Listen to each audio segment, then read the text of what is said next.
Em National City, Califórnia, o engenheiro de satélites aposentado Philip Bondi foi encontrado morto em 10 de maio de 1998. Ele estava sem uma perna, aparentemente amputada havia pouco tempo. A causa da morte foi listada como mionecrose, que é uma infecção bacteriana geralmente contraída quando bactérias invadem o corpo através de uma ruptura significativa da pele por um objeto excessivamente sujo. O que realmente confundiu as autoridades foi que Philip Bondi não tinha nenhuma razão médica para ter a perna amputada. Durante um mandado de busca em uma residência em San Diego, a polícia encontrou grande quantidade de toalhas, lençóis e colchões ensanguentados. Eles também encontraram grandes quantidades de drogas anestésicas, equipamentos cirúrgicos usados e centenas de tubos vazios de cola superforte. A última descoberta deles foi uma coleção de fitas de vídeo macabras.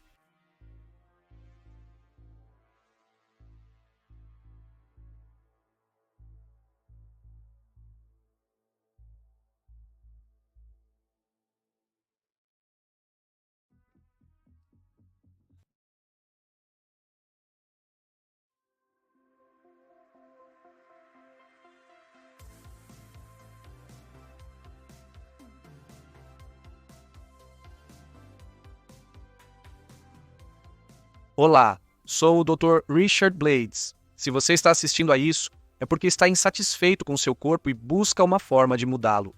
No Centro Brown para a Excelência Cirúrgica, queremos ajudá-lo a se tornar o seu verdadeiro eu. Nosso consultório de cirurgia internacional é um dos mais limpos, eficientes e avançados do mundo. Outros médicos dirão que você tem uma doença. Eles dizem que sua mente é o problema, mas nós dizemos não mude sua mente, mude seu corpo. Podemos transformá-lo na bela pessoa que você sempre acreditou ser. E não será caro. Então, o que você está esperando? Desça aqui e reserve para você mesmo um consulta hoje.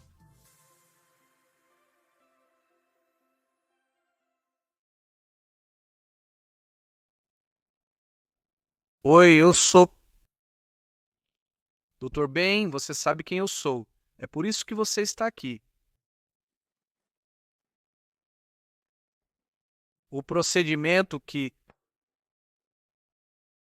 você está considerando é um procedimento muito difícil e não há muitos cirurgiões no mundo que são qualificados para esta cirurgia. Felizmente para você, temos o especialista mundial. Na verdade, se houvesse um livro, ele teria escrito. Agora, após revisar seus registros financeiros, registros médicos, posso ver que você é um candidato perfeito para esta cirurgia. Agora, você está ciente de que essa cirurgia não será concluída aqui nos Estados Unidos. Infelizmente, esse tipo de cirurgia ainda é mal visto aqui, feito no México. No entanto, eles não são tão julgadores. Você parece preocupado, não fique com o melhor do mundo. E somos famosos, infames, alguns diriam. E para pessoas da sua demografia, as opções são bastante limitadas. Essa é uma foto da empresa startup de doces? Ah, sim, nosso cirurgião é um membro da família Startup. Na verdade, ele é um descendente direto de William Startup, o cara que fundou a empresa de doces. E seu bisavô é irmão de Joseph Smith, que fundou a Igreja de Jesus Cristo dos Santos dos Últimos Dias, ou Mormons, como é mais comumente conhecido. Ele fundou o mormonismo? Bem, alguém na família dele fez isso. Acho que o que estou tentando dizer é que o gênio corre na família. Você está em muito boas mãos. Ouvi dizer que algumas cirurgias não correram muito bem. Essas são apenas mentiras maliciosas espalhadas por nossos concorrentes para tentar roubar nossos negócios. Não participamos nem abordamos campanhas difamatórias. Ouvi dizer que uma garota pegou uma infecção tão ruim que começou a apodrecer. Quem é esse? Preferimos deixar nosso trabalho falar por nós. Esse é o nível de precisão cirúrgica que você pode esperar aqui. Ela costumava ser um homem? Sim, isso é bastante impressionante. Na verdade, enquanto médicos em todo o mundo agora se recusam a aceitar que você é genuíno e sincero em sua dor e te rotulam como desviantes, nossa equipe cirúrgica estava mudando os corpos dessas pessoas para refletir por fora como eles se sentiam. Por dentro. Qual era o nome dele mesmo?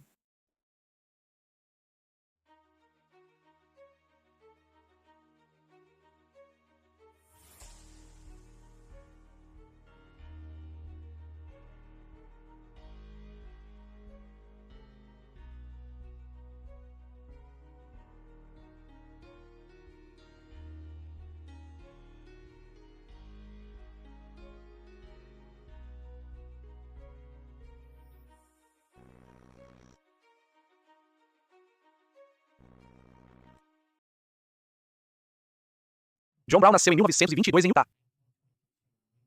Ele era filho de um médico mórmon, descendente direto dos fundadores da religião, o que significava que teve uma educação muito rigorosa.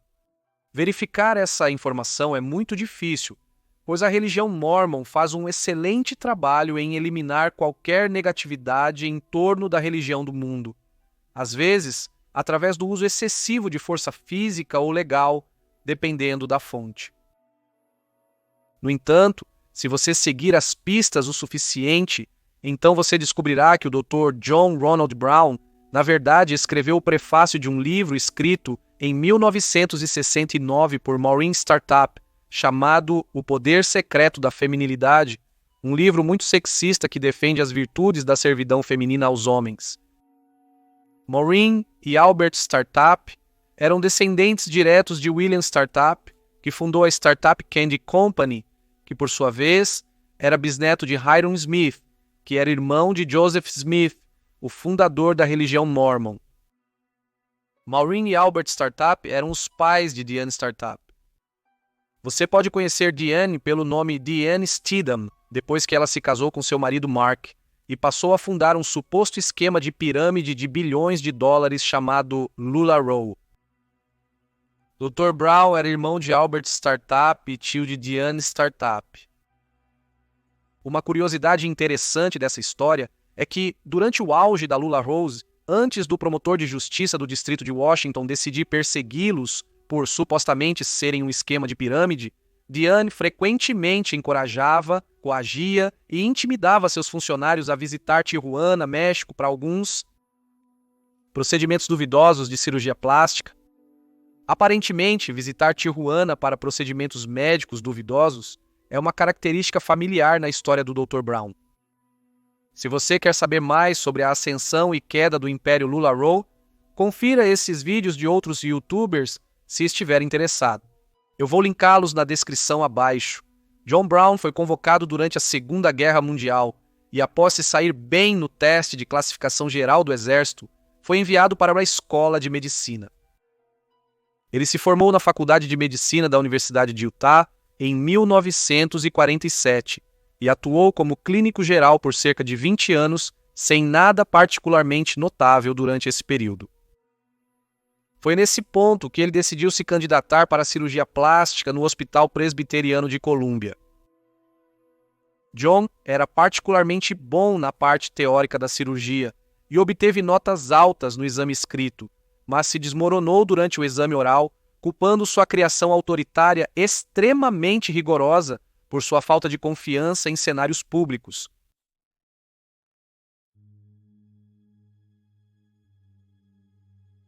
Embora o transgenerismo já tivesse sido identificado pelo Dr. Hirschfeld na Alemanha no início dos anos 1920, ser gay ou transgênero ainda era considerado uma doença nesse ponto da história. Então, a maioria dos médicos, clínicas, consultórios e hospitais encaminhavam o paciente para ser curado, onde psicólogos usavam doses de morfina que induziam ao vômito ou choques elétricos sempre que um paciente via uma imagem desviante para criar uma resposta pavloviana no paciente e desencorajá-los de serem gays ou transgêneros. Essa prática altamente antiética e ineficaz era chamada de terapia de conversão. Ainda existem alguns cantos do cristianismo que usam práticas semelhantes a esta hoje para tentar curar a homossexualidade. Isso significava que pessoas lésbicas, gays, bissexuais e transgêneros teriam que esconder sua sexualidade em público e não tinham opções para aliviar sua angústia mental sobre sua condição, pois visitar um médico resultaria no encaminhamento para o tratamento mencionado. Nos anos 50, a percepção sobre a transexualidade começou a mudar. Médicos passaram a reconhecê-la menos como perversão e mais como uma condição de saúde mental, oferecendo mais opções e caminhos para pessoas que desejavam fazer a transição de gênero. Nos Estados Unidos da América, no entanto, isso ainda era muito tabu, fazendo com que a maioria dos pacientes voasse para a Dinamarca, onde os procedimentos e tratamentos eram vistos de forma mais liberal. Com o tempo, essas cirurgias também se tornaram disponíveis nos Estados Unidos da América em clínicas de identidade de gênero, geralmente localizadas dentro de hospitais públicos.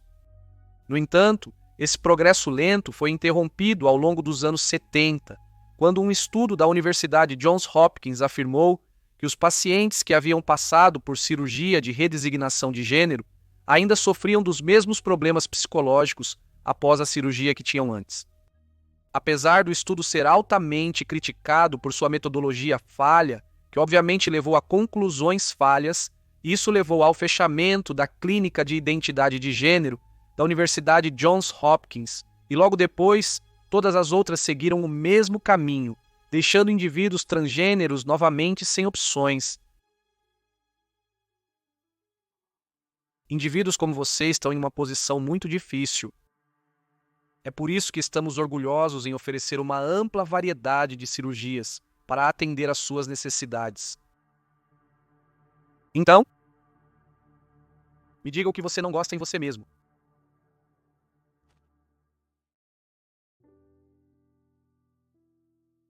Em 1973, John Brown apresentou uma técnica para a cirurgia de redesignação sexual, que foi bem recebida pelos médicos no simpósio de Stanford.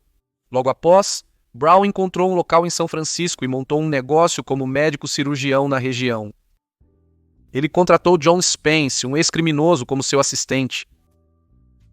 A primeira paciente, Julie, procurou o Dr. Brown para implantes mamários. Ele e Spence a convenceram a fazer uma cirurgia de redesignação completa, afirmando que ela se tornaria a mulher perfeita após o procedimento.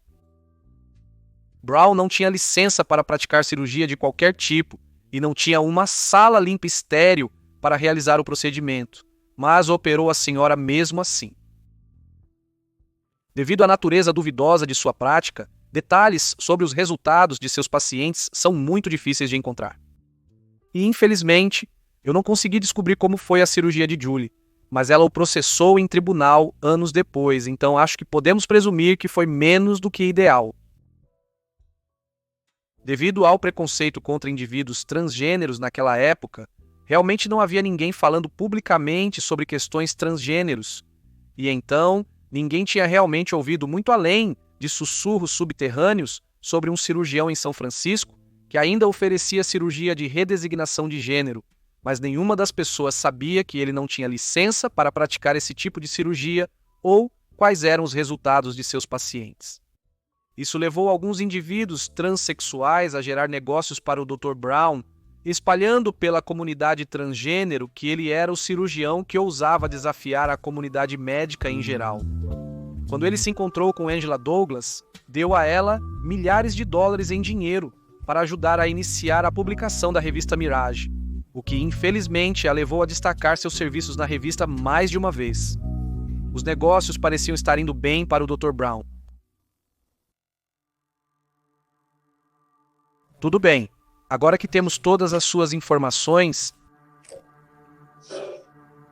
podemos começar o seu procedimento.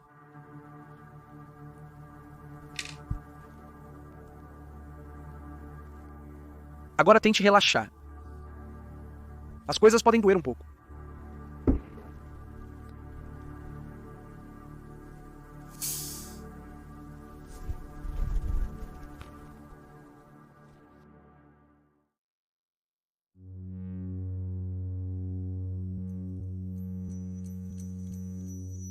As coisas estavam prestes a piorar para o Dr. Brown, pois ele começou a desenvolver uma reputação muito diferente e com ela veio um apelido, Brown Mesa.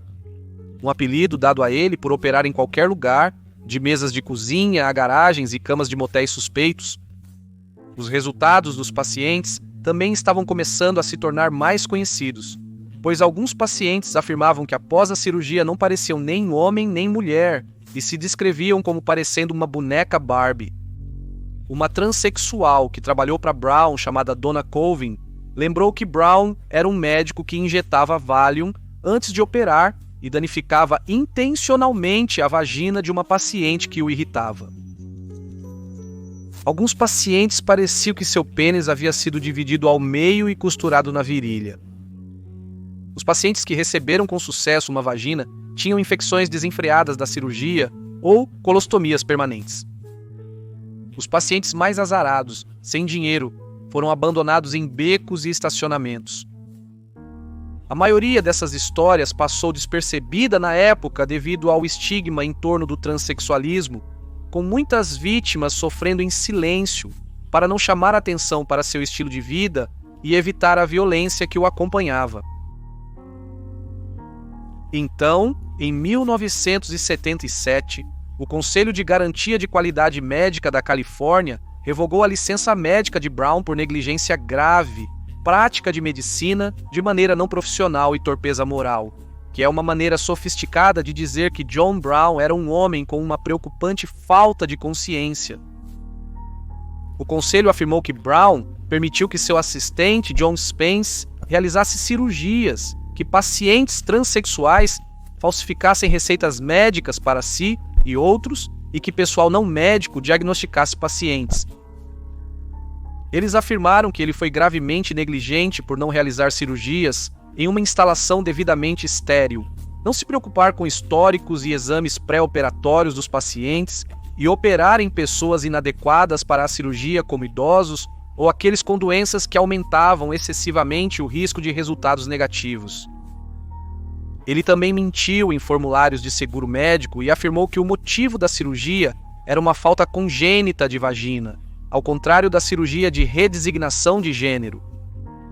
Isso ocorreu porque, na época, as seguradoras médicas se recusavam a cobrir a cirurgia de redesignação de gênero, sendo a única forma dele receber pagamento pela cirurgia. Algumas cirurgias de John Brown foram tão ruins que outro cirurgião, Jack Fisher, reparou pessoalmente mais de 15 delas. Declarou mais tarde que ele é um cirurgião técnico terrível e chocante. Ele não sabe como fazer uma incisão reta. Ele não sabe como segurar uma faca. Ele não tem consideração em limitar a perda de sangue. Embora você possa imaginar que esse tipo de prática faria a comunidade transexual rejeitar o Dr. Brown, na verdade, muitos deles deram a ele avaliações positivas porque disseram que ele oferecia vaginas a um preço justo. E até certo ponto, é meio verdade, porque naquela época, nesse tipo de vaginoplastia construtiva teria custado talvez $10 mil em dinheiro dos anos 70 ou $40 mil em dinheiro de hoje. Porém, o Dr. Brown cobrava somente algumas centenas de dólares. Ele também era muito menos problemático que os médicos da época. Os médicos daquela época teriam solicitado que o paciente passasse por 6 anos de terapia hormonal e também vivesse como uma mulher por 6 anos, enquanto também passava por reavaliações psiquiátricas repetidas, consistentes e caras durante todo o tempo. Com Brown, era capitalismo puro e duro, sem nenhuma daquelas regulamentações incômodas ou burocracia que atrapalha todos os outros médicos. Essas coisas combinadas com a falta de opções significavam que a comunidade transgênero tendia a vê-lo como uma espécie de salvador.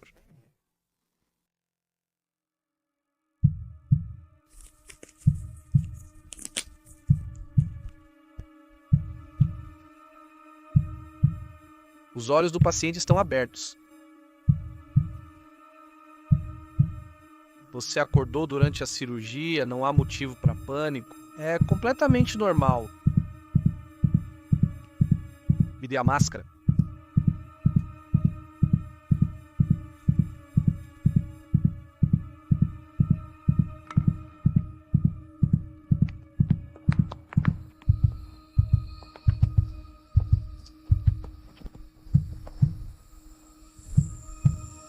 Aumente o volume. Quanto? Até o paciente desmaiar de vez.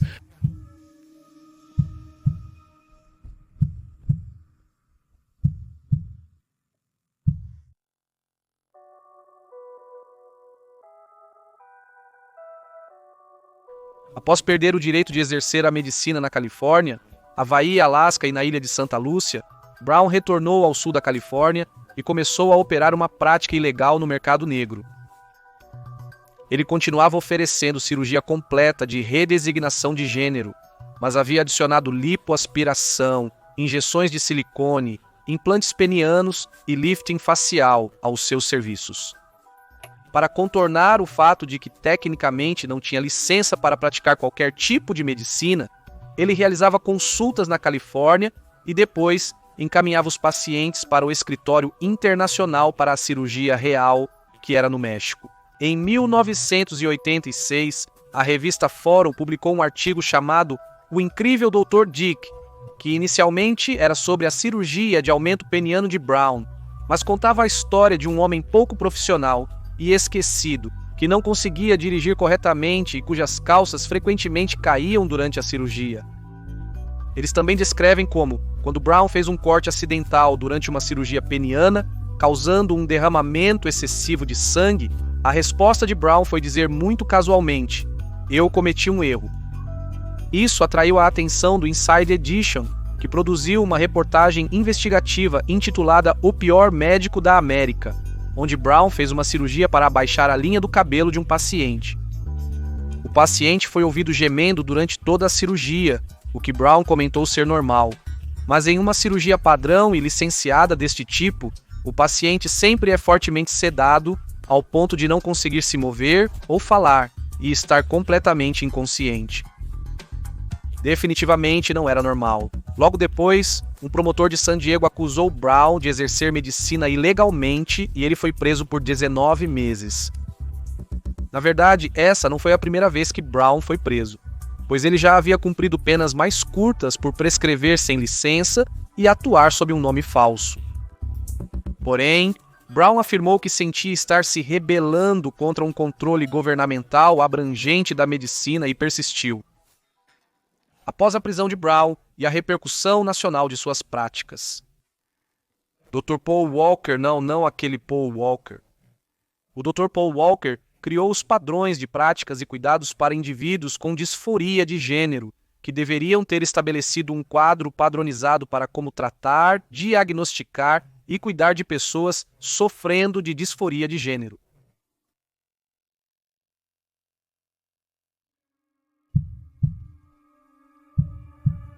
O paciente despertou novamente. Não temos mais nenhum? Não, você fica bem aí. Ainda não terminamos.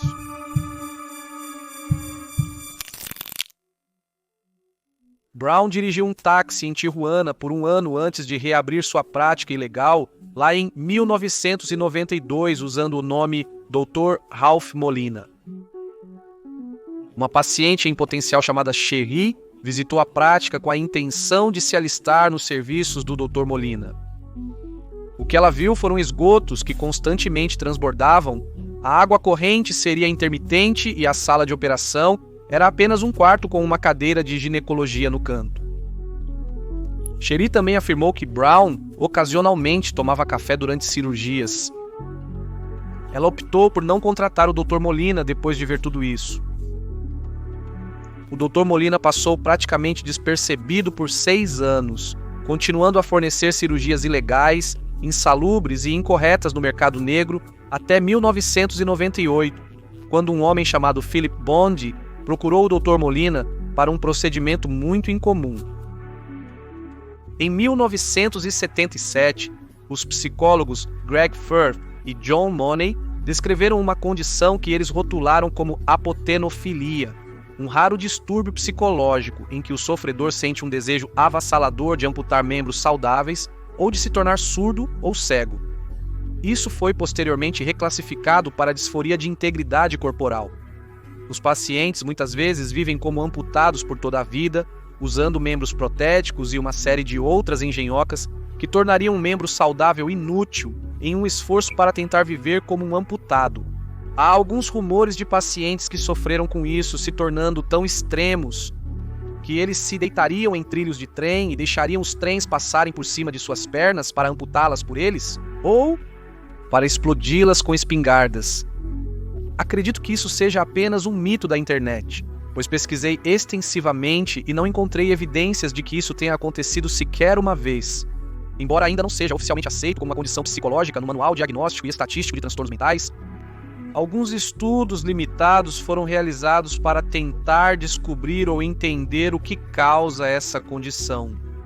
Uma amostra de sofredores fez ressonância magnética, revelando menos matéria cinzenta no lóbulo parietal superior do cérebro.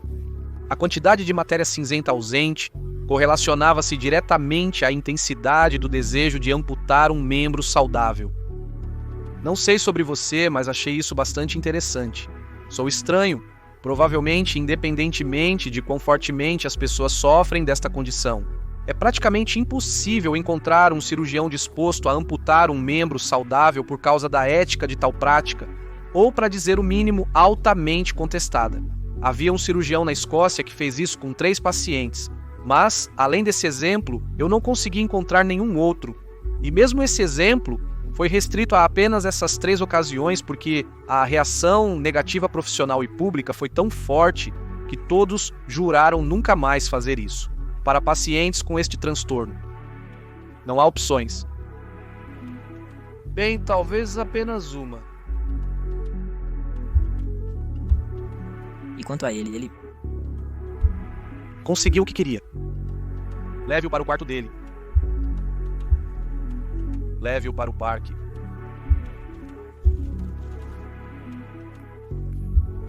Ele o levará para um beco. Eu não me importo. Mas faça isso rapidamente. Temos outro paciente chegando.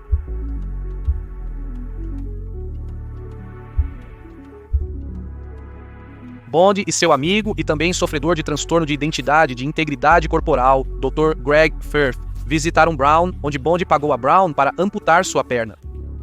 Firth também planejava pagar pelo procedimento, mas desistiu no final. Como amputar um membro saudável era ilegal, tanto nos Estados Unidos da América quanto no México, Brown levou Bond e Firth de volta ao quarto e jogou o membro amputado pela janela do carro em movimento e no deserto para os coiotes devorarem. Inicialmente, Bondi estava realmente satisfeito com a cirurgia, embora tenha dito a Firth mais tarde que podia sentir o Dr. Brown serrando sua perna. No dia seguinte, Firth entrou no quarto de Bondi para verificar como ele estava e o encontrou morto. Ele viu o telefone e a cadeira de rodas derrubados e os lençóis puxados da cama e disse que era óbvio que Bondi não teve uma morte tranquila e provavelmente morreu em uma dor excruciante.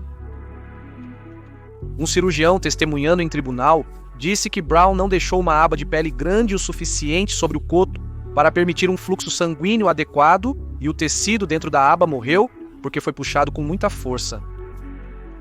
Isso permitiu que a bactéria Clostridium perfringens entrasse no local e causasse a infecção. Após encontrarem recibos assinados pelo Dr. Brown no quarto de hotel em Bondi, eles o procuraram em seu apartamento, descrito como extremamente sujo. A polícia ainda não sabia por que Bond havia amputado uma perna saudável, mas eles suspeitavam de jogo sujo, então eles trouxeram Brown para interrogatório.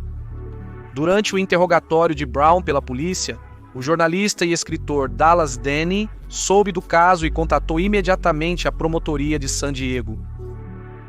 Denny vinha acompanhando a prática ilegal de Brown por anos e alertando a comunidade transgênero a não usar seus serviços. Ela reconheceu a cena como algo provavelmente feito por Brown. Ela informou à Delegacia de Assuntos sobre apoteinofilia e que Brown realizava cirurgias ilegais na área desde o final dos anos 70. O Delegacia de Assuntos inicialmente acusou Brown de homicídio culposo e o caso então foi para o tribunal. O Delegacia de Assuntos acusou Brown inicialmente de homicídio culposo, mas após revisar fitas de vídeo caseiras encontradas em seu apartamento, decidiram pedir ao juiz que o mantivesse sem fiança, por representar perigo aos cidadãos dos Estados Unidos da América e do México, e que as acusações fossem elevadas para homicídio em segundo grau com intenção maliciosa. Isso significava que, apesar de não estar tentando matar pessoas de propósito, sua completa imprudência e descaso com as pessoas ao redor estavam criando condições em que a morte era muito provável, e mesmo assim ele continuava agindo dessa forma. As evidências descobertas no apartamento de Brown eram irrefutáveis. Eles acharam pilhas de travesseiros, toalhas, lenços, agulhas usadas e frascos de silicone com sangue. Eles também encontraram potes vazios de cola super forte por toda a parte, o qual um ex-paciente afirmou que Brown usou para fechar as incisões quando ele estava tendo dificuldades com as suturas. Contudo, as gravações caseiras de suas cirurgias foram a evidência mais condenatória. Uma das fitas era um vídeo promocional no qual um Brown de mãos muito trêmulas tenta ilustrar um dos procedimentos usando pedaços de papel de um caderno sujo e repetidamente esquece termos médicos para várias partes do corpo. A vice-promotora Stacey Running afirmou que as fitas eram extremamente cruas, com cachorros latindo ao fundo durante a cirurgia. Ela lembrou que uma fita mostrava um pedaço de pele escrotal fixado em uma placa usando taxinhas e parecia que tinha sido atropelado por um carro. O investigador Tom Basinski afirmou que, apesar de estar habituado a analisar vídeos médicos em outros casos, esses eram totalmente distintos. Ele mencionou que os bisturis cortam a pele facilmente, exigindo pouca força e pressão. Mas nas cirurgias em fita encontradas no apartamento do Dr. Brown, os bisturis estavam tão cegos que ele teve que aplicar imensa pressão e serrar para frente e para trás, para perfurar a pele. As fitas de vídeo de Brown mutilando os pênis de vários pacientes afetaram principalmente os jurados masculinos, com um deles perguntando ao juiz se era realmente necessário assistir. Em uma entrevista anos depois, o vice-delegacia de assuntos em exercício lembrou que um dos procedimentos de Brown era pegar um pedaço do intestino e transformá-lo em uma vagina e costurá-lo de volta ao estômago, causando peritonite. Este foi um procedimento que nenhum outro cirurgião havia usado antes ou desde então. Porque deixaria a vagina com cheiro de excremento depois, e também porque não funciona e causa infecções que levam à morte. Ele experimentava nas pessoas que o procuravam sem respeitar a saúde ou as vidas delas. Running havia dito: ele estava muito próximo de Joseph Mengele, mas eu não poderia dizer isso em tribunal, pois teria sido motivo para um julgamento nulo. O problema era que a acusação de homicídio em segundo grau com malícia implícita não se sustentaria em tribunal sem que a acusação demonstrasse um histórico de cirurgia imprudente. Uma cirurgia não bastaria para condenar alguém. Eles precisavam encontrar testemunhas que tinham vivido situações parecidas para depor contra ele. A maioria dos ex-clientes de Brown eram pessoas instáveis, rejeitadas para a cirurgia pela comunidade médica e sem credibilidade em tribunal. Aqueles que teriam sido credíveis evitaram o caso por medo de expor suas histórias pessoais e sofrer preconceito e violência. Alguns cometeram suicídio. Eventualmente, eles encontraram alguns ex-clientes que estavam dispostos a testemunhar contra Brown e estabelecer uma história de décadas de cirurgia imprudente em várias formas. Com testemunhas, evidências e a lei todas contra o Dr. Brown, seu advogado tentou pintá-lo como um indivíduo bondoso que estava simplesmente tentando ajudar uma subclasse esquecida da sociedade que ninguém mais ajudaria.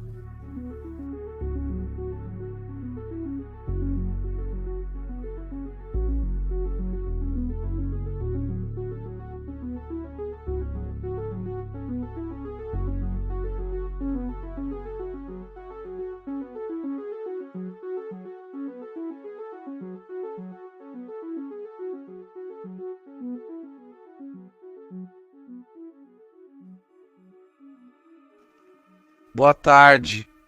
Boa tarde. Eu sou o Dr. Blasi. E estou aqui para... vejo que você está lendo tudo sobre nosso fundador e meu mentor. Bem, não se preocupe. Ele me ensinou tudo o que sabe.